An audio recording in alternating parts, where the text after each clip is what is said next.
ಉತ್ತಮ ಸತ್ಯ ಧರ್ಮ ಭಾಗ 2. ಉತ್ತಮ ಸತ್ಯ ಧರ್ಮ ಭಾಗ 2. ಶ್ರೀ ಋಷಭನಾಥರಿಂದ ವರ್ಧಮಾನರವರಿಗೆ 24 ತೀರ್ಥಂಕರರಿಗೆ ಜಯವಾಗಲಿ. ನನ್ನ ಸಮಸ್ತ ಗುರುಗಳಿಗೆ ಜಯವಾಗಲಿ.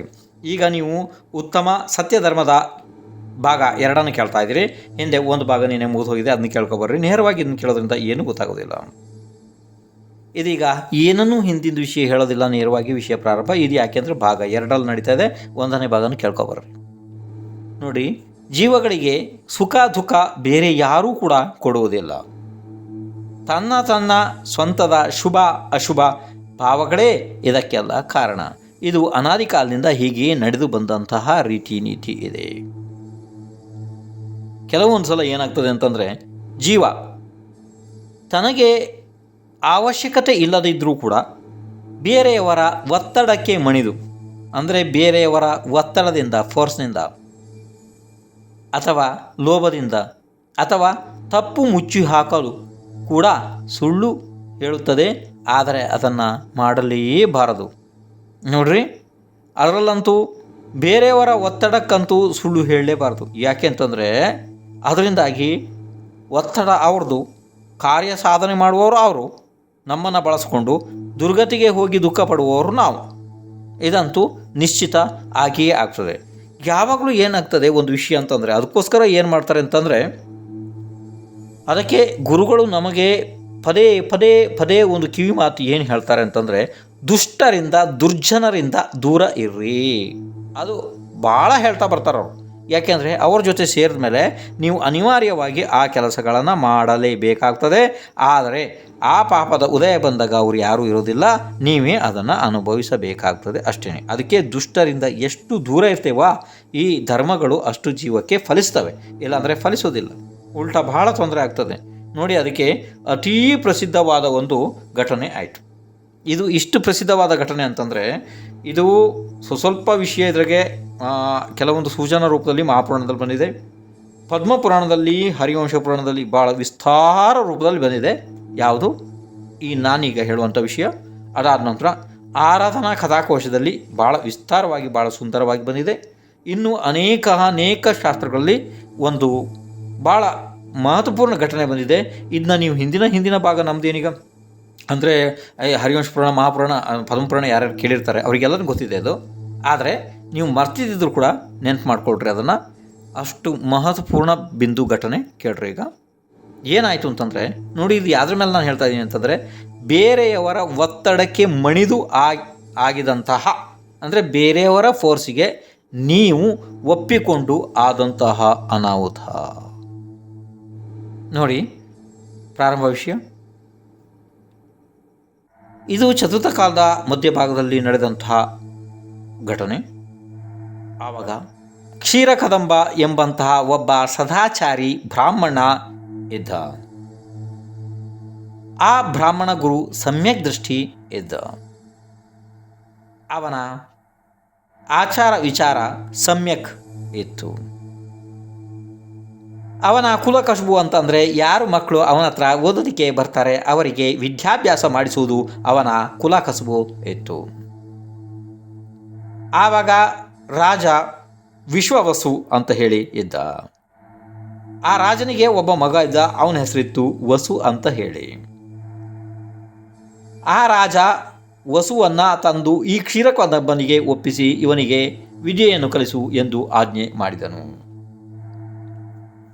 ಮತ್ತೊಬ್ಬ ವಿದ್ಯಾಪ್ರೇಮಿ ನಾರದ ಎನ್ನುವಂತಹ ಹುಡುಗ, ಅವನು ಅಲ್ಲಿ ಓಡಾಡ್ಕೊಂಡಿದ್ದ. ಅವನು ಕೂಡ ವಿದ್ಯೆಯನ್ನು ನಾನು ಕಲಿಬೇಕು ಅಂತೇಳಿ ಇದೇ ಕ್ಷೀರಕದಂಬನ ಹತ್ರ ಬಂದ. ಮತ್ತು ಕ್ಷೀರಕದಂಬನಿಗೆ ಒಬ್ಬ ಮಗ ಇದ್ದ, ಅವನ ಹೆಸರಿತ್ತು ಪರ್ವತ ಅಂಥೇಳಿ. ಅವನ ಹೆಂಡತಿ ಹೆಸರಿತ್ತು ಸ್ವಸ್ತಿಮತಿ ಅಂಥೇಳಿ. ಯಾರ್ದು? ಕ್ಷೀರಕದಂಬಂದು. ಕ್ಷೀರಕದಂಬನ ಹೆಂಡತಿ ಯಾರು? ಸ್ವಸ್ತಿಮತಿ. ಮಗ ಯಾರು? ಪರ್ವತ. ಅವನು ಕೂಡ ವಿದ್ಯೆ ಕಲಿಯೋದಕ್ಕೆ ಯೋಗ್ಯ ಆಗಿದ್ದ, ಅಂದರೆ ಸ್ವಲ್ಪ ದೊಡ್ಡವನಾಗಿದ್ದ. ಆಯಿತು, ಈಗ ಯಾರ್ಯಾರಾದರೂ ಈಗ ನಿಮಗೆ ಕತೆ ಗೊಂದಲಕ್ಕೆ ಬಂತು, ನನಗೆ ಗೊತ್ತಾಗ್ತದೆ. ಕ್ಷೀರಕದಂಬ ಎಂಬಂತಹ ಒಬ್ಬ ಸದಾಚಾರಿ ಬ್ರಾಹ್ಮಣ, ಭಾಳ ಒಳ್ಳೆಯ ವ್ಯಕ್ತಿ ಇದ್ದ. 3 ಜನ ವಿದ್ಯಾರ್ಥಿಗಳು ಆದರೂ ಕಲಿಯೋದಕ್ಕೆ. ಯಾರ್ಯಾರು? ಒಬ್ಬ ರಾಜನ ಮಗ ವಸು, ಇನ್ನೊಬ್ಬ ಹೊರಗಡೆಯಿಂದ ಎಲ್ಲೋ ಬಂದವನ ಅವನು ನಾರದ, ಇನ್ನೊಬ್ಬನು ಇವನು ಸ್ವಂತದ ಮಗ ಯಾರು? ಪರ್ವತ. ಯಾರಾದರೂ ವಸು ನಾರದ ಪರ್ವತ, ವಸು, ನಾರದ, ಪರ್ವತ, ಇದು 3 ಹೆಸರು ನೆನಪಿರ್ತದೆ. ಇಡಲೇಬೇಕು, ನೀವು ನೆನಪಿಡಲೇಬೇಕು. ಯಾಕಂದರೆ ಅನೇಕ ಶಾಸ್ತ್ರಗಳೆಲ್ಲ ನೀವು ಕೇಳ್ತಾ ಬಂದಿದ್ದೀರ, ಅದನ್ನ ಭಾರಿ ಮಹತ್ವಪೂರ್ಣ ಘಟನೆ ಆದ್ದರಿಂದ. ಆಯಿತು, ಇನ್ನು ಮುಂದೆ ಈಗ ವಿದ್ಯೆ ಕಲಿಯೋದಕ್ಕೆ ಪ್ರಾರಂಭ ಮಾಡಿದ್ರು. ಯಾರು? ವಸು, ನಾರದ, ಈ ಪರ್ವತ. ಕಲಿತಾ ವಿದ್ಯೆ ಕಲಿತಾ ಸಾಕಷ್ಟು ವರ್ಷಗಳು ಆಯಿತು. ಇನ್ನು ಯಾವುದೋ ಒಂದು ಭಾಳ ಮಹತ್ವಪೂರ್ಣ ಘಟನೆ ಆಯಿತು ಆ ಸಮಯದಲ್ಲಿ. ಅದನ್ನೆಲ್ಲ ನಾನು ಇಲ್ಲಿ ವಿಸ್ತಾರವಾಗಿ ಹೇಳೋದಕ್ಕಾಗಲ್ಲ, ನೀವು ಅಲ್ಲಿ ಆರಾಧನಾ ಕಥಾಕೋಶ ಭಾಗದಲ್ಲಿ ಹೇಳ್ಕೊಂಡಿದ್ದೀನಿ, ಅಲ್ಲಿ ಕೇಳ್ಕೊಳ್ರಿ. ಆವಾಗ ಏನಾಯಿತು ಅಂತಂದರೆ, ಯಾವುದೋ ಒಂದು ಘಟನೆಯಲ್ಲಿ ಈ ಕದಂಬನಿಗೆ ವೈರಾಗ್ಯ ಆಯಿತು. ಕದಂಬ ಮುನಿ ದೀಕ್ಷೆ ತಗೊಂಡು ಅವನು ಮುನಿಯಾಗಿ ತಪ ಮಾಡೋದಕ್ಕೆ ಪ್ರಾರಂಭ ಮಾಡಿದ. ಭಾಳ ದೊಡ್ಡ ಘೋರ ಕಠಿಣ ತಪಸ್ವಿ ಕದಂಬ ಮಹಾಮುನಿ ಆಯಿತು. ಈಗ ಈ ರಾಜನ ಮಗ ವಸು ಇದ್ನಲ್ಲ, ಅವನು ಮರಳಿ ರಾಜ್ಯಕ್ಕೆ ಹೋದ. ಅಲ್ಲಿ ರಾಜ ಅವನು ಹೋದ.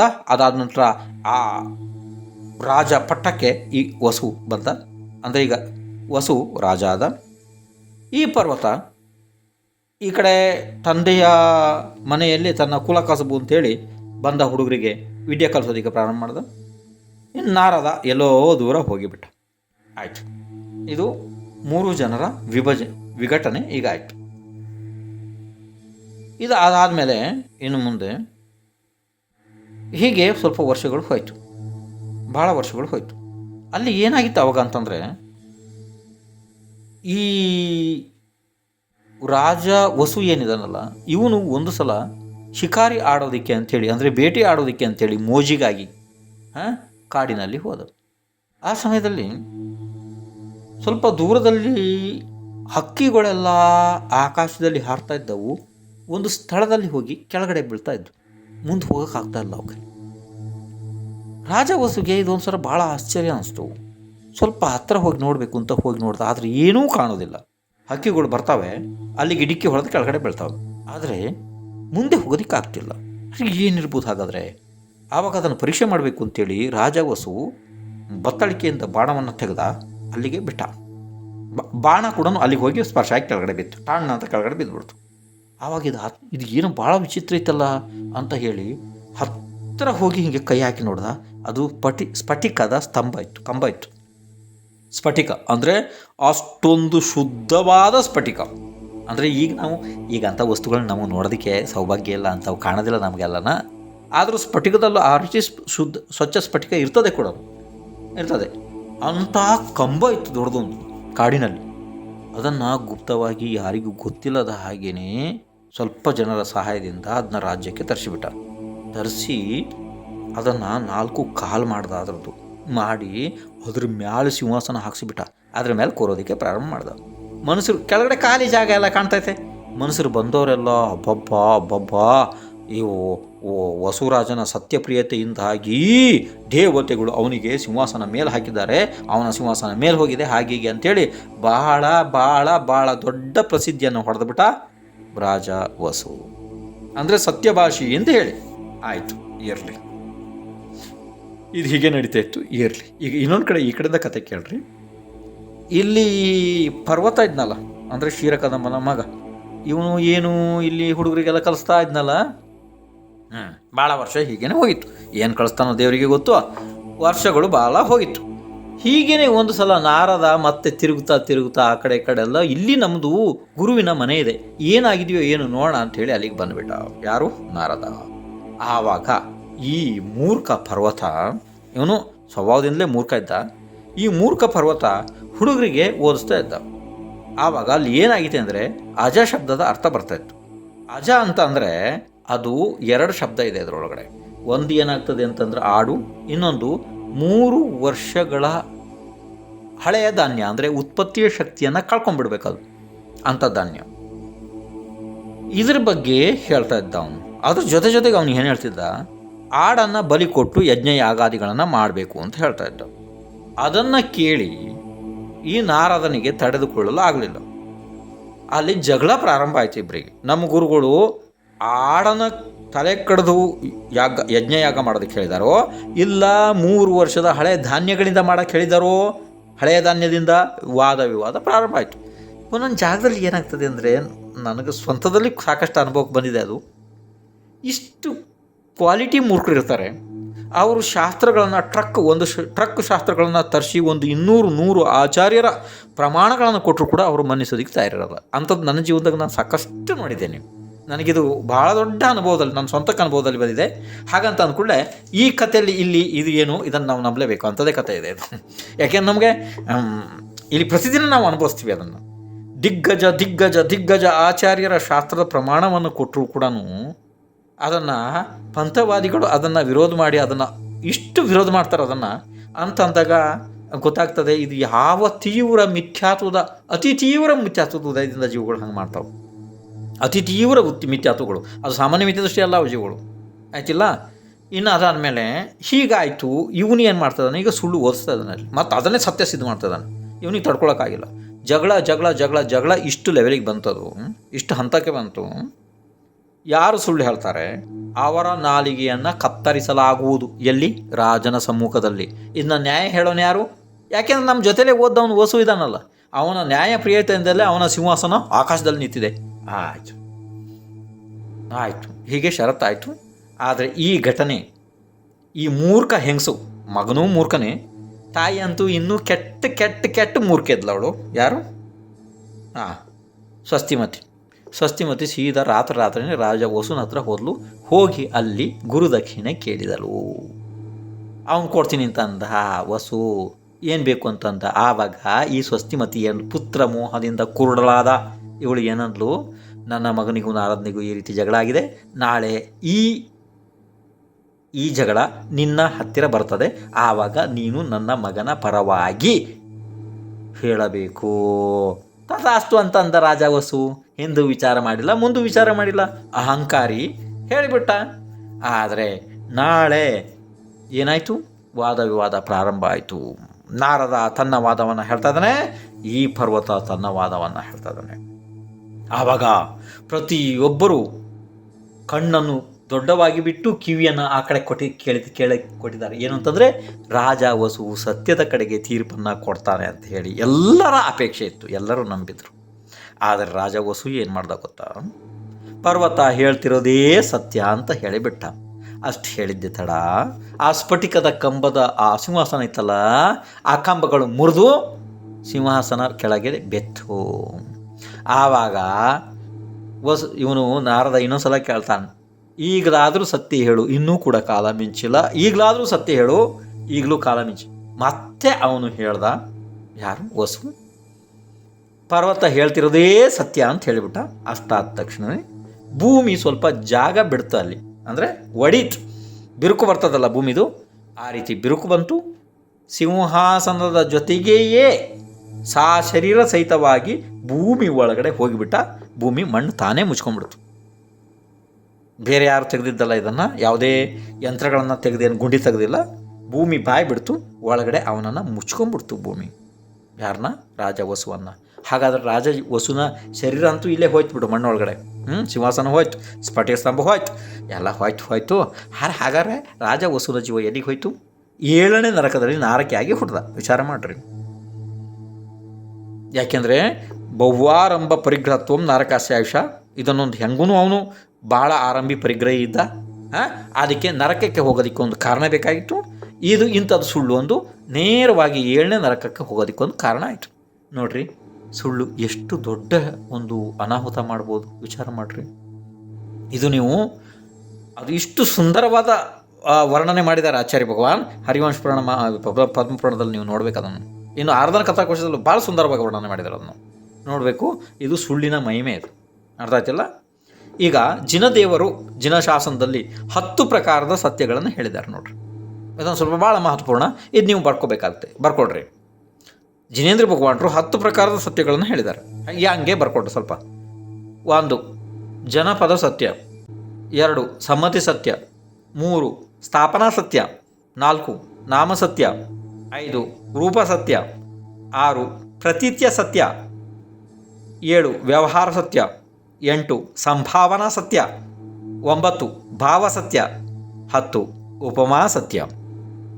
ಇದನ್ನು 10 ಪ್ರಕಾರದ ಸತ್ಯ ಅಂತ ಹೇಳ್ತಾರೆ. ಆದರೆ ನಾನು ಇದನ್ನು ಇಲ್ಲಿ ವಿಸ್ತಾರವಾಗಿ ನನಗೆ ಹೇಳೋಕ್ಕಾಗಲ್ಲ ಇದನ್ನು, ಯಾಕೆಂದರೆ ಇದು ತತ್ವಾರ್ಥ ಸೂತ್ರದ ಪ್ರಶ್ನೋತ್ತರಗಳಲ್ಲಿ ಅದನ್ನು ಸ್ವಲ್ಪ ಅಲ್ಲಿ ಹೇಳಿದ್ದೀನಿ. ಬೇಕಾದ್ರೆ ನೀವು ಅಲ್ಲಿಂದ ಕೇಳ್ಕೊಬೋದು, ಇಲ್ಲಾಂದರೆ ಮೂಲಾಚಾರ ಮಹಾಶಾಸ್ತ್ರದಿಂದ ನೋಡ್ಕೋಬೋದು ನೀವು, ಇಲ್ಲ ಭಗವತಿ ಆರಾಧನೆಯಿಂದ ನೋಡ್ಕೋಬೋದು. ಬಟ್ ಆದರೆ ಇಲ್ಲಿ ನನಗೆ ಹೇಳೋಕ್ಕಾಗಲ್ಲ ಅದು, ಯಾಕೆಂದರೆ ಇಲ್ಲಿ ವಿಷಯ ಅಲ್ಲ ಅದು, ಇದು ಅತಿ ವಿಸ್ತಾರವಾದ ವಿಷಯ ಇರೋದ್ರಿಂದ ಅದು ಇಲ್ಲಿ ಹೇಳೋಕ್ಕಾಗಲ್ಲ. ಒಟ್ಟು 10 ಪ್ರಕಾರದ ಸತ್ಯಗಳಿದ್ದಾವೆ. ಈ ರೀತಿ ನೀವು ಬೇಕಾದ್ರೆ ತಿಳ್ಕೊಡ್ರಿ, ಅಷ್ಟೇ. ಅರ್ಥ ಆಯಿತು? ಹಾಂ. ಈ ಸತ್ಯಗಳನ್ನು ಹೊರತುಪಡಿಸಿ ಅನ್ಯ ರೀತಿ ಮಾತನಾಡುವುದು ತಪ್ಪು ಇದೆ. ಇದು ಅಂದರೆ 10 ಪ್ರಕಾರ ಸತ್ಯಗಳನ್ನು ಮೊದಲು ನಾವು ತಿಳ್ಕೊಬೇಕು, ಆ ರೀತಿಯೇ ನಮ್ಮ ಮಾತುಗಳನ್ನು ಮಾತಾಡಬೇಕು. ನೋಡ್ರಿ, ಒಬ್ಬ ಇದಕ್ಕೊಂದು ಘಟನೆ, ಅಂದರೆ 10 ಪ್ರಕಾರದಂತಲ್ಲ, ಸತ್ಯದ ಪ್ರಕಾರ ಅಂತಲ್ಲ, ಇಲ್ಲೊಂದು ಬಹಳ ಮಹತ್ವಪೂರ್ಣ ಬಿಂದು ವಿಚಾರ ಮಾಡ್ರಿ ಇಲ್ಲಿ. ನೋಡಿ, ಇಲ್ಲಿ ಒಂದು ಸಲ ಏನಾಯಿತು ಅಂದರೆ, ಒಬ್ಬ ರಾಜ ಮಂತ್ರಿಯ ಮನೆಯಲ್ಲಿ, ಅಂದರೆ ಒಬ್ಬ ರಾಜನ ಮಂತ್ರಿ ಮನೆಯಲ್ಲಿ ಒಬ್ಬ ದಿಗಂಬರ ಮುನಿಗಳ ಆಹಾರ ಆಯಿತು. ಅವನಿಗೆ ಅವರೊಂದು ನಿಯಮ ಕೊಟ್ಟರು. ಯಾರಿಗೆ? ಈ ಮಂತ್ರಿಗೆ. ಯಾರು? ದಿಗಂಬರ ಮುನಿಗಳು. ಏನು ನಿಯಮ ಕೊಟ್ಟರು ಗೊತ್ತಾ? ನೀನು ಹಿಂಸಾತ್ಮಕ ಶಸ್ತ್ರಗಳನ್ನು ಉಪಯೋಗಿಸಬೇಡ. ಎಷ್ಟು ಕಠಿಣಕರವಾದ ನಿಯಮ. ಅವನು ಮಂತ್ರಿ ಇದ್ದಾನೆ, ರಾಜ ಮಂತ್ರಿ ಇವರೆಲ್ಲ ಅಂತ ಅಂದಮೇಲೆ ಹಿಂಸಾತ್ಮಕವಾದ ಉಪಕರಣವನ್ನು ಧರಿಸಲೇಬೇಕಲ್ಲ. ಅಂದರೆ ಖಡ್ಗ, ಕತ್ತಿ, ಚಾಕು ಇಂಥದ್ದೆಲ್ಲ ಬಳಸಲೇಬೇಕಲ್ಲ. ಇಲ್ಲಾಂದರೆ ಆ ಪದವಿನೇ ಹೆಂಗೆ ಇದು ಮಾಡೋದಕ್ಕಾಗುತ್ತೆ? ಎಂಥ ಭಯಂಕರ ನಿಯಮ ಕೊಟ್ಟರು ನೋಡು ದಿಗಂಬರ ಮುನಿಗಳು. ಏನು? ನೀನು ಹಿಂಸಾತ್ಮಕ ಶಸ್ತ್ರಗಳನ್ನು ಬಳಸಬಾರ್ದು. ಆವಾಗ ಆ ಮಂತ್ರಿ ನಿಯಮ ತೆಗೆದುಕೊಂಡ ಆವಾಗ ಯಾವುದೇ ರೀತಿ ಲೋಹದ ಖಡ್ಗವನ್ನು ಇಡದೆಯೇ ಕೇವಲ ನೋಡುವವರಿಗೆ ಒಂದು ರೀತಿ ಇವನು ಶಸ್ತ್ರ ಧರಿಸಿದ್ದಾನೆ ಆ ರೀತಿ ಅನಿಸ್ಬೇಕು. ಆ ರೀತಿ ಓರೆ ಒಳಗಡೆ ಮರದ ಅಂದರೆ ಕಟ್ಟಿಗೆದು ಅಂತೀರಿ ನೀವು ಈ ಭಾಗದಾಗ ಎಲ್ಲದಕ್ಕೂ, ಮರದ ಹಲಗೆದು ಆಯಿತು, ಆ ಖಡ್ಗವನ್ನು ಧರಿಸಿದ. ಯಾಕೆಂದರೆ ಅದರಲ್ಲಿ ಯಾರು ಕಡಿಯೋದಿಕ್ಕಾಗಲ್ಲ, ಕೊಲ್ಲೋದಿಕ್ಕಾಗಲ್ಲ, ಚುಚ್ಚು ಏನು ಮಾಡೋಕ್ಕೂ ಆಗಲ್ಲ ಅಂಥದನ್ನ ಧರಿಸಿಬಿಟ್ಟ. ಇದು ಸ್ವಲ್ಪ ದಿವಸ ಹೀಗೆಯೇ ನಡೀತು. ರಾಜನಿಗೆ ಯಾರು ಹೋಗಿ ಅದನ್ನು ಚಾಡಿ ಚುಚ್ಚಿ ಹೇಳಿಬಿಟ್ರು. ಅವನು ರಾಜ ಶಸ್ತ್ರವನ್ನು ಧರಿಸುತ್ತಿಲ್ಲ, ಮರದ್ದು ಇಟ್ಕೊಂಡಿದ್ದಾನೆ. ಯಾರು ಶತ್ರುಗಳು ಆಕ್ರಮಣ ಮಾಡಿದಾಗ, ಏನಾರು ಆದಾಗ ಅವನು ತನ್ನನ್ನು ಹೇಗೆ ರಕ್ಷಣೆ ಮಾಡ್ತಾನೆ, ನಿಮ್ಮನ್ನು ಹೇಗೆ ರಕ್ಷಣೆ ಮಾಡ್ತಾನೆ, ನಿಮಗೆ ಇದುವರೆಗೆ ಕಪಟದಿಂದ ವಂಚಿಸಿದ್ದಾನೆ ಅವನು ಅಂತ ಹೇಳಿ ಚಾಡಿ ಹೇಳಿಬಿಟ್ರು. ರಾಜ ಭಾಳ ದೊಡ್ಡ ಮಿಥ್ಯಾದೃಷ್ಟಿ ಇದ್ದ. ಅವನು ಹೌದಾ, ಹಾಗಾದರೆ ನಾನು ಶಿಕ್ಷೆ ಕೊಡ್ತೇನೆ, ನಾಳೆ ದಂಡಿಸ್ತೇನೆ, ನನಗೆ ಮೋಸ ಮಾಡಿಬಿಟ್ಟು ಅವನು ರಾಜ ಖಡ್ಗ ಹೋಯ್ತು ಅಲ್ಲಿಗೆ, ಹಾಗೆ ಹೀಗೆ ಅಂತೇಳಿ ಗದರಿಸಿದ, ಎಲ್ಲ ಮಾಡ್ದ, ಸಿಟ್ಟು ಬಂದ, ಇದೆಲ್ಲ ಆಯಿತು. ಇದು ಈ ವ್ಯಕ್ತಿಗೆ ಗೊತ್ತಿಲ್ಲ. ಅಂದರೆ ಇವನು ನಿರಪರಾಧಿ, ಮತ್ತು ಅಹಿಂಸಾ ಧರ್ಮ ಪಾಲನೆಗೋಸ್ಕರ ದಿಗಂಬರ ಮುನಿರಾಜರ ನಿಯಮ ಪಾಲನೆ ಮಾಡೋದಕ್ಕೋಸ್ಕರ ಇವನು ತಗೊಂಡಿದ್ದಾನೆ, ಮತ್ತು ಅದನ್ನ ಅತಿ ಶ್ರದ್ಧೆಯಿಂದ ಪಾಲನೆ ಮಾಡ್ತಿದ್ದಾನೆ. ಇವನಿಗೇನು ವಿಚಾರನೇ ಗೊತ್ತಿಲ್ಲ. ಮರುದಿವಸ ರಾಜಭವನಕ್ಕೆ ಹೋಗಿಬಿಟ್ಟ. ಯಾರು? ಮಂತ್ರಿ. ಪಾಪ ಅವನಿಗೆ ಏನೂ ಗೊತ್ತಿಲ್ಲ. ಆವಾಗ ರಾಜ ತಕ್ಷಣವೇ ಅಂದ, ನಿನ್ನ ಓರೆಯಿಂದ ಖಡ್ಗವನ್ನು ಹೊರಗೆ ತೆಗೆದು ತೋರಿಸು ಅಂತ ಅಂದ. ಆವಾಗ ಇವನಿಗೆ ಮೈ ನಡುಕ ಪ್ರಾರಂಭ ಆಯಿತು. ಯಾರಿಗೆ? ಮಂತ್ರಿಗೆ.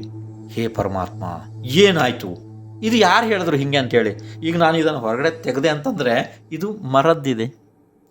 ಈಗ ನನಗೆ ರಾಜ ನಿಜವಾಗಿಯೂ ಶಿಕ್ಷೆ ಕೊಡ್ತಾನೆ, ನನಗೆ ಮರಣದಂಡನೆಯೇ ಗತಿ ಎಂದು ಇನ್ನೇನು ಮಾಡೋದು? ತೆಗಿ ಅಂತ ಅಂದ ಹೊರಗಡೆ. ತೆಗಿ. ಆವಾಗ ಮಂತ್ರಿ ಹೊರಗಡೆ ಖಡ್ಗವನ್ನು ತೆಗೆದ. ಮಂತ್ರಿ ಹೊರಗಡೆ ಖಡ್ಗವನ್ನು ತೆಗೆದಾಗ ಅದು ಮಂತ್ರಿಗೂ ಗೊತ್ತಿಲ್ಲ. ಖಡ್ಗವನ್ನು ಹಿಂಗೆ ಹೊರಗಡೆ ತೆಗೆದುಬಿಟ್ಟ. ಅವ್ನು ರಾಜನ ನೋಡ್ತಿದ್ದಾನೆ ಹೆದರಿಕೆಯಿಂದ. ಅದು ಯಾವುದ್ರದ್ದಿತ್ತು ಗೊತ್ತಾ? ವಜ್ರದ್ದಿತ್ತು. ವಜ್ರದ್ದು ಪಳ ಪಳ ಪಳ ಪಳ ಹೊಳಿತಾ ಇತ್ತು. ಎಲ್ಲ ಕಡೆ ಬೆಳಕು ಬಿತ್ತು. ಎಲ್ಲ ಜಾಗದಾಗ ಬೆಳಕು ಬಿತ್ತು. ಯಾರಿಗೇನು ಗೊತ್ತಾಗ್ತಿಲ್ಲ. ಆವಾಗ ರಾಜ ಸ್ತಬ್ಧನಾಗಿ ಇವನಿಗೆ ನಮಸ್ಕಾರ ಮಾಡಿಬಿಟ್ಟ. ಯಾರಿಗೆ? ಮಂತ್ರಿಗೆ. ಇವನಿಗೆ ಆಶ್ಚರ್ಯ ಆಗ್ತದೆ, ಇದು ಏನು ನನಗೆ ನಮಸ್ಕಾರ ಮಾಡ್ತಿದ್ದಾರಲ್ಲ. ಆವಾಗ ಕೆಳಗಡೆ ಬೆಳಕು ಬಿದ್ದಿದೆ. ಕೆಳಗಡೆ ನೋಡ್ದ, ತನ್ನ ಕೈಯಲ್ಲಿ ಮರದ ಅಸ್ತ್ರ ಇರಲಿಲ್ಲ, ವಜ್ರದಿತ್ತು. ವಜ್ರದ್ದು ಪಳ ಪಳ ಪಳ ಪಳ ಹೊಳಿತದೆ. ಅದನ್ನು ನೋಡಿದರೆ ಶತ್ರುಗಳು ಹೆದರಿ ಓಡಿ ಹೋಗ್ತಾರೆ ದೂರ. ಅಂಥ ಖಡ್ಗ ಇತ್ತು ಕೈಯಲ್ಲಿ. ಶಾಸನ ರಕ್ಷಕ ದೇವಿ ಈ ರೀತಿ ಕೆಲಸ ಮಾಡಿದ್ಲು ಅಂತ ಹೇಳಿ ಮಂತ್ರಿಗೆ ನಿಶ್ಚಿತ ಆಗಿ ಹೋಯಿತು. ಆದರೆ ಸುಮ್ಮನೆ ಕಂಡ, ಏನೂ ಹೇಳಿಲ್ಲ.